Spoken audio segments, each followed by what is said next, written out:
అంటే ఇది ముందు రోజే అనుకున్నాను. యాక్చువల్గా ఇది మా దృష్టికి ఏంటంటే ముందు 1వ తారీఖు అనుకున్నప్పుడు అందరూ ఏమన్నారంటే మీరు వస్తే ఇది మాకు ఈ రిలీఫ్ ఆపరేషన్స్కి ఇబ్బంది అయిపోద్ది, మాకు దయచేసి మీరు ఈ రిలీఫ్ ఆపరేషన్ మీరు అడ్డం అయిపోతారని చెప్పేసి వారి సూచన మేరకు నేను ఆగిపోవాల్సి వచ్చింది.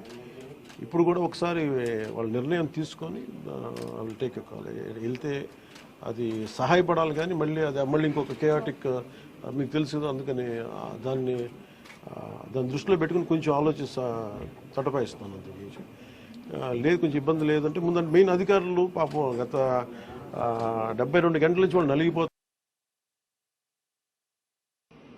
దాన్ని దృష్టిలో పెట్టుకొని నేను స్వయంగా పర్యవేక్షిస్తున్నాను.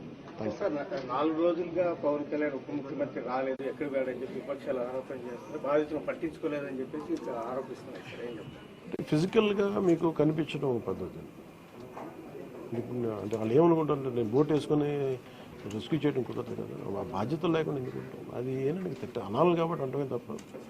ఎంటైర్ మీరు చూస్తే మా పిఆర్ మెషినరీ, మన పిఆర్ పంచాయతీరాజ్ మెషినరీ మొత్తం ఎంటైర్ వర్క్ చేస్తాం మా సైడ్ నుంచి.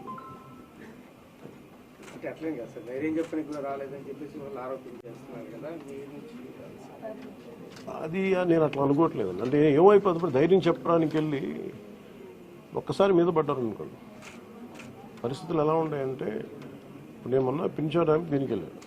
నేను వెళ్ళి సహాయ కార్యక్రమం అంటే నేను ఒక ప్రత్యేకమైన పరిస్థితుల్లో ఉన్నాను, అది మీరు అర్థం చేసుకోవాలి.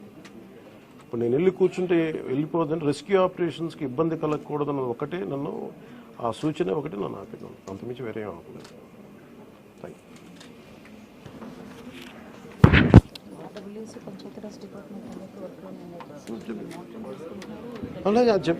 నిన్నే చెప్పాను అంటే పంచాయతీరాజ్ కానీ, రూరల్ వాటర్ సప్లై కానీ, ఇంజనీరింగ్ డిపార్ట్మెంట్ కానీ ఇవి కన్సిస్టెంట్గా పనిచేస్తున్నాయి in tandem with rescue operations.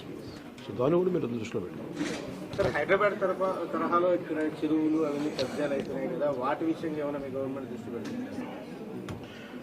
ఇప్పుడు ఇది సక్సెసివ్గా ఇప్పుడు మనం అంటే దీంట్లో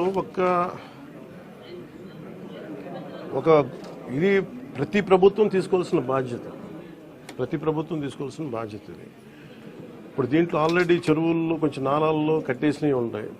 అసలు ముందస్తుగా వ్యవస్థలు కనుక చాలా బలంగా పనిచేస్తుందంటే పర్మిషన్స్ లేకుండా ఎప్పటికప్పుడు అది ఒక విచిత్రమైన పరిస్థితుల్లో అందరం వదిలేస్తాం, నీళ్ళు రావట్లేదని. ఎఫ్టీఎల్లో ఇప్పుడు మన హైదరాబాద్లో కూడా చూస్తున్నాం, ఫుల్ ట్యాంక్ లెవెల్లో ఉన్న చోట్ల రావులని చెప్పి లాస్ట్ 20 yearsలో రాలేదని చెప్పి ఇల్లు కట్టేశారు.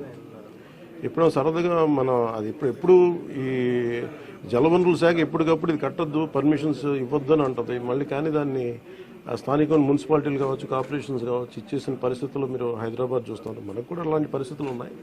ఇది సక్సెసివ్గా జరుగుతూ ఉండింది. దీన్ని ఎట్లా అడ్రస్ చేయాలనేది ఇది ఒక సోషల్ ఇష్యూ కూడా అవుతుంది.